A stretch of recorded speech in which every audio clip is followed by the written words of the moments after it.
check out our new merch store at www.ShotOfFactsPodcast.com, where you can find our merch with shirts dedicated to each episode you love.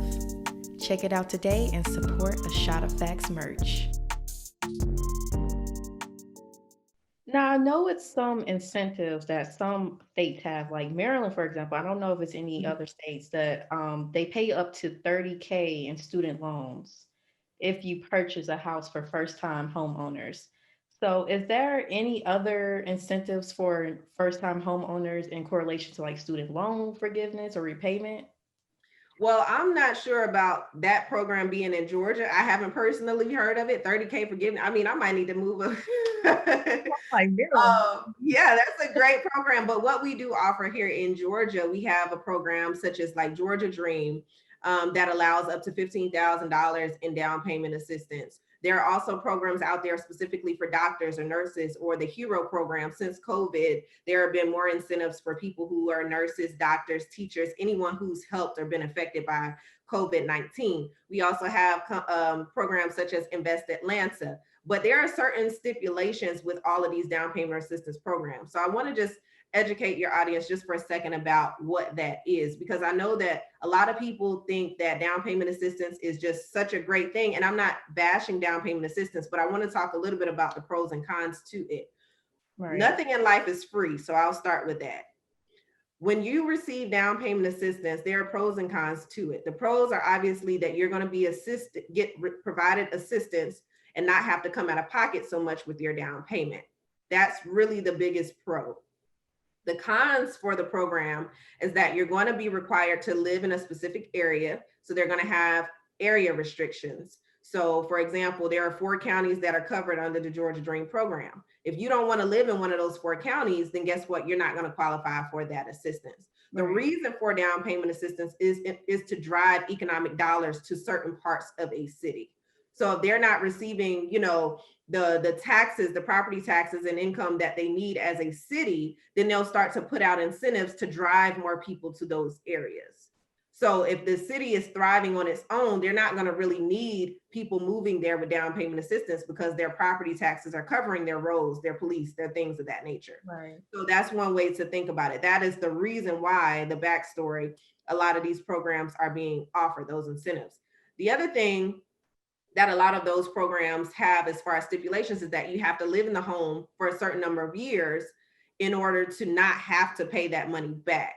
So it is somewhat of a loan until you end up bypassing that those number of years. So for example, Georgia Dream is typically 5 years you need to stay in that property before you can relocate to another home or sell the property, or you will have to pay that down payment assistance back.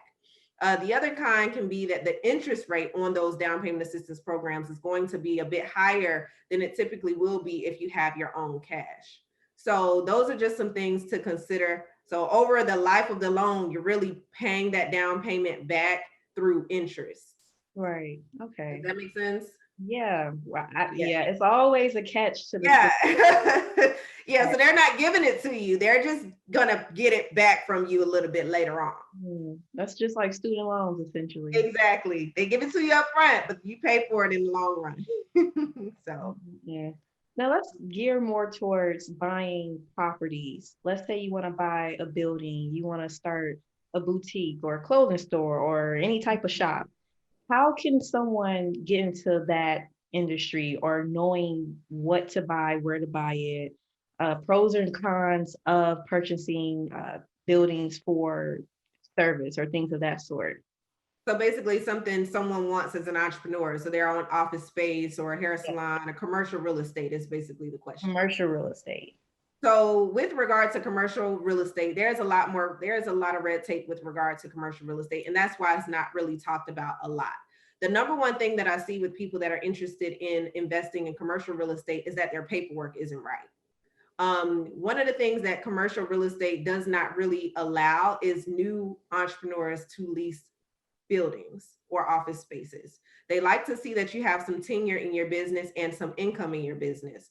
When you're a salon owner, for example, I talk to a lot of hairstylists who have been in business for years, or eyelash techs, or anybody that's, making good money as an entrepreneur, makeup artist. What a lot of them have in common is that they are not documenting their income. When you don't document your income, it does not matter if you're popular on Instagram. When you don't look popular on paper, no one's going to believe you. So even though I might know you, sis, I know you got the Gucci, the Louis, the all of this, but in your bank account, you're not reflecting all those cash tips that you have received, all those cash payments that you have received, them PayPals and Cashaps that you have in your acuity schedule. You need to make sure that those things are being tracked. I know that there are certain Style Seed and those different apps will actually track your tax income. You need to make sure that you're tracking and being able to document the income that you're actually making in order to get those spaces. That's the number one thing that I've seen with entrepreneurs, is just making sure that your paperwork is intact, because a lot of entrepreneurs don't even get their businesses incorporated. You know, when you go and talk about a commercial space, they want to see your incorporation docs.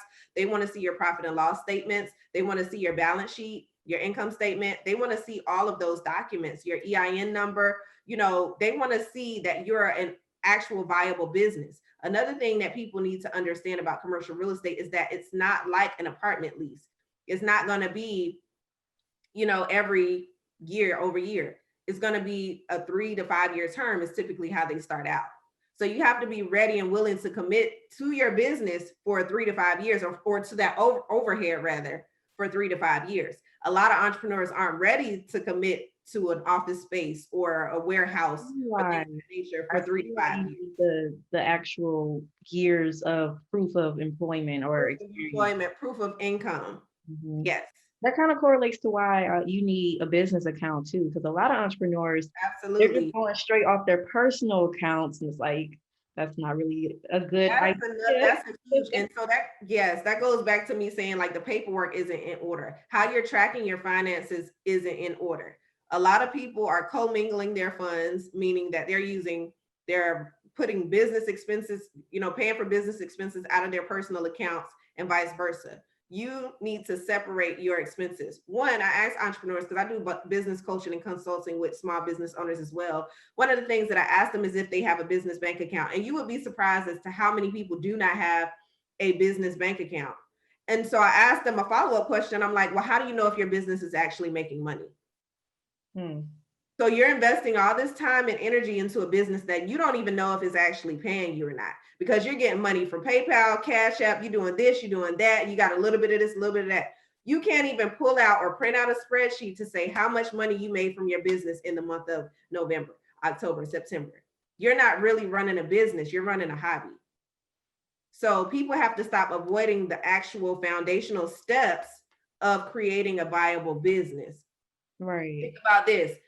The way you run your business is what it speaks volumes about how serious you take it.